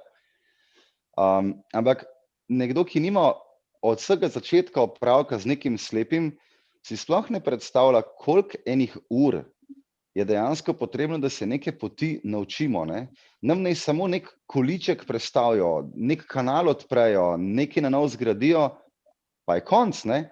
In dejansko tukaj je asistenca, jaz mislim, da tudi predvsem tudi temu namenjena, ker če mi kamorkoli mi hočemo priti, mi se moramo pot naučiti. Zdaj eni imajo boljšo orientacijo, drugi imajo slabšo orientacijo. Jaz zase lahko rečem, da imam, mislim, da kar dosti v redu orientacijo, ampak ja, gibalna oviranost pri slepih je in v prostoru in izven njega, dokler se mi ne naučimo nekih poti. Ampak do takrat, dokler se jih pa ne naučimo, pa absolutno rabiš, ne? In če ti imaš vsak dan kakšno novo pot, saj veste, kako se da v kakšnih trgovinah in supermarketih, ker slep sam v bistvu nima več kaj iskati, sploh ne zgubljam besed, ne? Ker tam noter je pa itak konc, ne? Ker so minili časi tega, da si prišel v trgovino, si se postavil na konc blagajne in si rekel, blagajničarka, mi lahko prinesete kruh, tretje si imel kar listek, ne? Danes je temu... Dobro, imaš še kaj konkretnega, prosim? Ne, to je pa to, tako da, to je to, hvala lepa. Ja, sej. Oprosti. Ivanka, izvoli. Se slišimo, ja. Potem je Darko, potem pa mislim, da bi počasi končali, ker je... Jaz imam še 15 minut časa, potem grem na cepljenje. No, se zato bomo... Jaz bi samo to dala pomen temu, kar je Brane rekel, da morajo biti izvedenci, ki so pač poznavalci posamezne invalidnosti, a ne, da mora to ostati, da mora uporabniška perspektiva ostati v določanju komisije, ne, ki pride na dom. Ker to se je ravno izkazalo. Zdaj, kdo je bil prej pred Mitjanom? Nisem spoznala glasu. Ko je rekla, kako sta... Anja je bila, ja, ker izvoli. Kako sta članici komisije jo ocenjevali. Najbrž nisi imela človeka, ki bi bil poznavalec slepote, ne, v tej komisiji. Jaz samo še to rečem, problem je, ko zdaj hočejo nekako zvaliti krivdo na člane komisije, da niso dovolj usposobljeni. Ja, mislim, da ne poznajo orodja ali ne vem, kaj vse se tukaj piše v tem, ampak orodje ni bilo niti tako slabo, če si ga znal uporabljati. Je pa res, da so se slepi v vso to zadevo v zadnjih desetletjih pozno vključili. In mi vsi vemo zdaj že, da kdo ima tam največjo vlogo pri oblikovanju vseh teh sprememb in pri vplivu na ministrstvo in tako naprej. In zato bi jaz zelo bila vesela, če bi se zveza res, da bi bila res glasna tukaj. Zanima me pa, če je še kdo od kolegov ostalih tu, gospod Kušar, pa kdo, kako je sodelovanje z ostalimi invalidskimi organizacijami, ker če bi tu dosegli podporo ena organizacija druge, bi lažje komunicirali z državo in tudi lažje kaj dosegli. To, če bojo pa samo ta naš vidik, ki ga mi dan za slepe obravnavamo, samo tega, je pa vprašanje, koliko bi sami dosegli. Se pravi, skupno bi morala biti neka akcija, da bi se ta zakon o osebni asistenci dejansko oblikoval, da bi dejansko osebno asistenco podpiral, ne pa vse druge oblike oskrbe. Hvala. Štefan bo to malo kasneje pojavil, ker se Branetu mudi. A bi še na hiter, dajmo še Stanja, pa Viktor, pa Darko, ampak prosim 2 minuti vsak. Ja, sej, v bistvu meni je že zelo Ivanka zelo podstavila, v bistvu, jaz bi samo to dodala, moja izkušnja, jaz nisem imela izvedenca na komisiji. Sreča sem imela dva človeka v komisiji, ki sta bila zelo razumevajoča oziroma sta bila zelo, bom rekla, tudi dojemljiva, kaj zdaj to točno pomeni, sta potem že sama znala sklepati, kaj slepota potrebuješ, kot si slep, kaj ne, ampak ne samo, da ostane, da mora izvedenec biti več poudarka na to, da če nekdo zahteva, da je izvedenec za posamezno invalidnost v njegovi komisiji, ko ga pride ocenjevati, morajo nekako to zagotoviti. Jaz poznam in moj primer in še kakšen primer zraven, ko so nas klicali. Ja, vidite, zdaj trenutno nimamo nikogar za slepoto, ki bi prišel v komisiji. Zdaj, če hočete to v nekem doglednem času, potem pač ali se strinjate, da tega človeka tretjega ni zraven. In kaj boš zdaj naredil? Če boš rekel, se ne strinjam, boš lahko čakal še, ne vem, kaj leto pa pol, jaz ne vem, kaj to točno pomeni. Mislim, res, da so dolžni zagotoviti, ne vem, na ta način. Hvala, sam. Viki, izvoli 2 minuti. Kje si, Viki? Darko? Medtem ko Viki... Darko? Ni, okej. Ne vem, kaj je zdaj. Dobro, Brane, se slišva? Okej. No, nabralo se kar veliko stvari, sem skušal telegrafsko iti skozi, ker je zelo veliko zanimivih stvari, smo tudi slišali ta razmišljanja. Jaz bi takole rekel, kar se tiče tega predstavnika upravne komisije, sem že rekel, da jo hoče spremembo zakona črtati, mi bomo dali predlog, da mora biti zraven v vsaki komisiji in tudi zakon mora to zahtevati. Kar se tiče te ocenjevalne lestvice, se dela na Inštitutu Republike Slovenije za socialno varstvo, to ni stvar tega sprememb in dopolnitev zakona o osebni asistenci, ampak se o tem zelo veliko govori, daje pripombe in tako dalje. Več invalidskih organizacij, tudi zdaj se je že angažiral Nacionalni svet invalidskih organizacij, ki bo tudi skupne pripombe vseh invalidskih organizacij, ki so članice nacionalnega sveta, posredoval pripombe naprej, tako da tukaj je kljukica. Potem že prej sem rekel uvodoma, da ni prav, da črtajo, da zvišajo ta vstopni prag 30 na 40.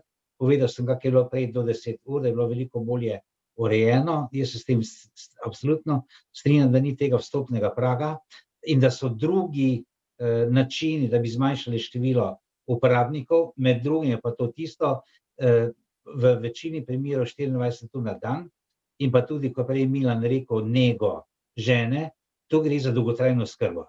Tu ne gre za osebno asistenco. Osebna asistenca, jaz mislim, da je dokaj dobro definirana v tem zakonu, ampak gre za dolgotrajno oskrbo, ki jo bo pokril zakon, ki bo, ko bo sprejeti. Tam pa gre za nego, pomoč na domu in tako dalje. Kar se tiče spremljanja slepih, je posebej tretji sklop storitev, posebej govori o spremljanju, ampak tisto, kot si prej Branko rekel, in pa še eni so rekli, dejstvo je, da smo mi slepi, tudi slabovidni, gibalno ovirani, to je dejstvo, vendar zakonodaja te gibalne oviranosti pri nas ne pozna, govori o gibalni oviranosti v tisti primeri, ki imajo okvaro spodnjih okončin, telesno okvaro nad 70%, slepote ne smatra kot gibalne oviranosti, ampak kot primer povem, v tistem zakonu o spremljevalcih za otroke pa nadomestila plače za starše, ki ostanejo doma zaradi invalidnega otroka, je bilo veliko govora o slepih,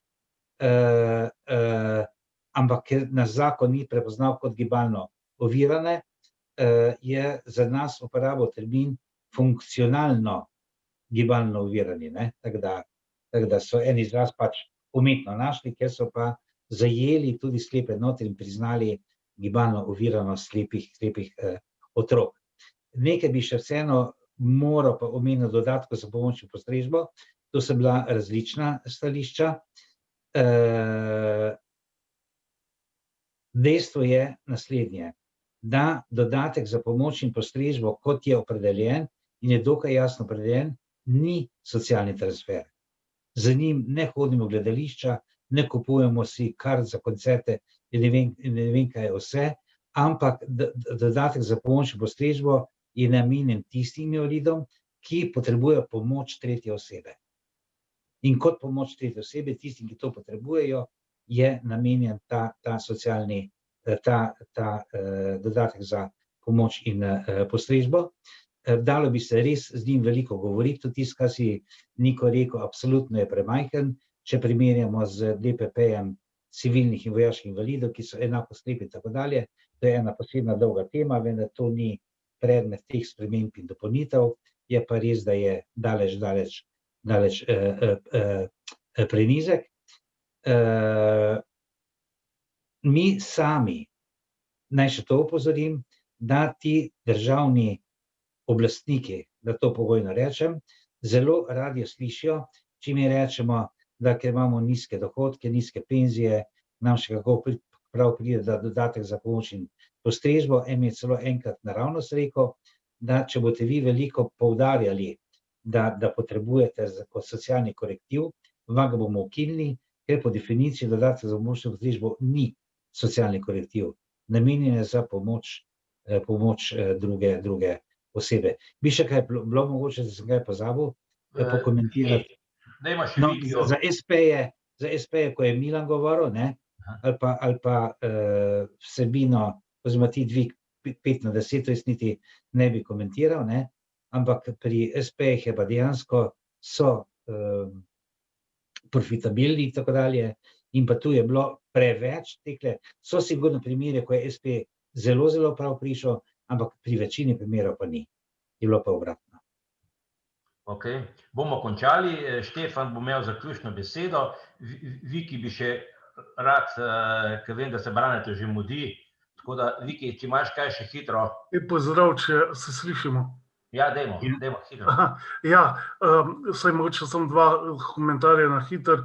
Tole, kar se tiče DPP-ja, takrat, ko je bil zakon 2017 sprejeman, je bil najprej predlog že v Državnem zboru, da gre celoten DPP, potem je pa ena kolegica prek ene poslanke uspela doseči z amandmajem, da je šlo polovica zaradi tega, ker je bila utemeljitev, da potrebujemo to tudi za medicinsko-tehnične pripomočke, ki nam jih asistenca samo po sebi ne zagotavlja. Samo toliko mogoče o tem. Sicer se mi zdi, da je tale zakon, jaz bom tudi dal številne pripombe, zelo tako se vidi, da so ga pisali pač veliki izvajalci, mislim pa, da marsikatera določba tudi ni v redu za uporabnike, recimo tudi to, da zdaj more izvajalec imeti 10 uporabnikov, ker to zelo omejuje konkurenco, kar ni dobro za uporabnike, tudi ne.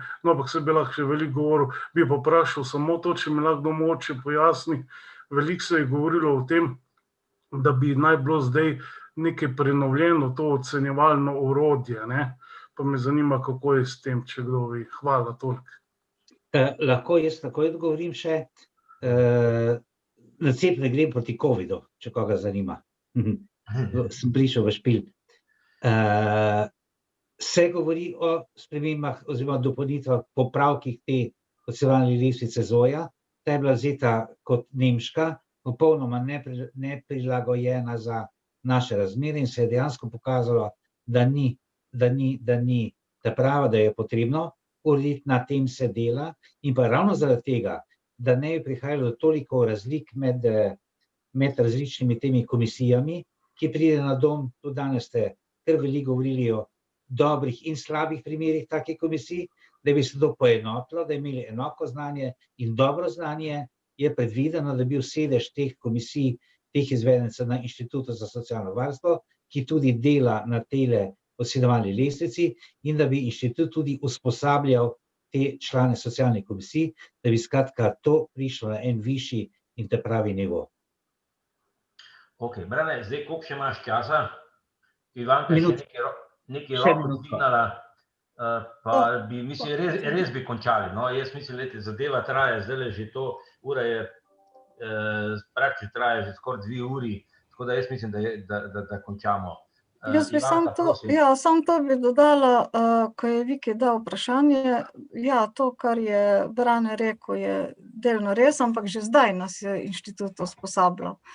Že zdaj nam je inštitut to orodje predstavil in nas usposabljal, kako ga uporabljati, ampak v novem orodju, tista glavna sprememba, ki bo, je pa ta, da bo bolj ocenjevala aktivnosti, kar do zdaj dejansko ni bilo. In bo treba tudi aktivnosti dokazovati. To bo največja novost v novem orodju, kar je dobro. Moje, kar se tiče asistence, prav. Tako, Ivica, kot si rekla, pa še eno veliko manjko je, potem pa sploh ni bilo govora pri teh spremembah zakona, da ko si enkrat dobiš asistenta, se kontrolirajo potem samo ure. Ali pa in koliko je pa osebna asistenca dosegla namen, ki ga pa le ima, za čim enakopravno vključevanje v življenje in delo, tega pa absolutno ni nobenega pravega spremljanja. Ja, to bi bilo pa strokovno delo izvajalcev. Ja, jaz pa samo o tem razmišljam. V redu, končamo. Končamo, hvala vsem. Štefan, najlepši pozdrav vsem. Brane, to se mudi. Tako da, Brane, ti lahko greš, midva se še slišala, se ti zahvaljujem. Tebe pa prosim za zaključne besede, da Ivici odgovoriš, pa če smo še kaj pozabili reči, tako da potem pa končamo. Hvala. Ja, jaz bi se rad zahvalil na eni strani seveda Branetu, ki si je vzel toliko časa, da je zelo podrobno predstavil. Dušano, seveda hvala lepa, ker skrbi za naše Zoom kavice in zanimive teme. Danes je bilo, mislim, da v nekem trenutku celo okoli 40 udeležencev današnjega Zooma. In zdaj po mojem vedenju je Dušan celotno dogajanje tudi posnel, tako da imamo vaše razmišljanja v tem trenutku zbrana. Bi vas pa jaz rad v imenu zveze pozval, bilo bi nam v pomoč, pač po principu več glav, več ve, da vaše pripombe, ki jih boste pošiljali, pošljete v vednost tudi na zvezo. Mi bomo seveda sporedno s tem, ko boste vi pisali, tudi mi bomo pripravljali pripombe, ampak seveda, če bomo vaše pripombe dobili v vednost, preden pošljemo naše, bomo seveda lahko tudi vaše vključili v naše pripombe in lahko dosežemo mogoče večji učinek, da pač to ni pripomba samo enega posameznika, ampak da je tudi zveza kot reprezentativna invalidska organizacija za slepe in slabovidne povzela in podprla stališča, ki jih je nekdo drug pripravil. Tako da iskrena hvala vsem vnaprej.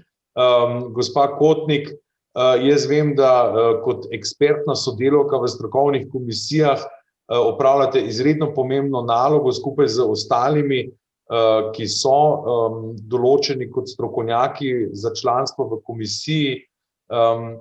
Žal je tako, da so nekatere skupine invalidov tudi različnega stališča in mnenja, kot smo mi na Zvezi slepih. Tako da čisto v vseh vprašanjih invalidske organizacije niso enotne, a se razumemo. In seveda država to izkorišča. Recimo, to je bil eden izmed stavkov gospoda Ušiča v ponedeljek, češ, pejte, zmenite se in ko se boste dogovorili, pridite nazaj, pa vas bomo upoštevali. To so, a veste, to so taki nizki prijemi, ne. A veste, kako bo distrofik podprl, da mu vzamejo celoten DPP, razumete, če ima vse storitve v tem trenutku zagotovljene, pa ostanemo polovico DPP-ja. A veste, on ne more pristati na isto logiko, kot jo mi predlagamo, da pač prispeva sorazmerni delež. Razumem, pa še oni so tisti, ki so pravzaprav Da ne govorimo, a veste, če bi vam jaz povedal, kaj vse so posamezni predstavniki invalidskih organizacij govorili na sestankih delovne skupine, a veste, to je grozljivo bilo. Tako da, nočem končati pesimistično. Hvala za današnjo udeležbo, hvala za vse prispevke, ki jih bomo dobili in seveda borbeno naprej. 25. januarja je rok, če boste kakšen dan prej pošiljali, lepo prosim namo vednost, vsem pa danes hvala v imenu Zveze. Dušan, ti pa zaključ, klikni, da gremo. Tako. Ura je poldne, gremo na kosilo. Srečno. Srečno vsem. Srečno. Srečno. Se vidimo naslednji petek.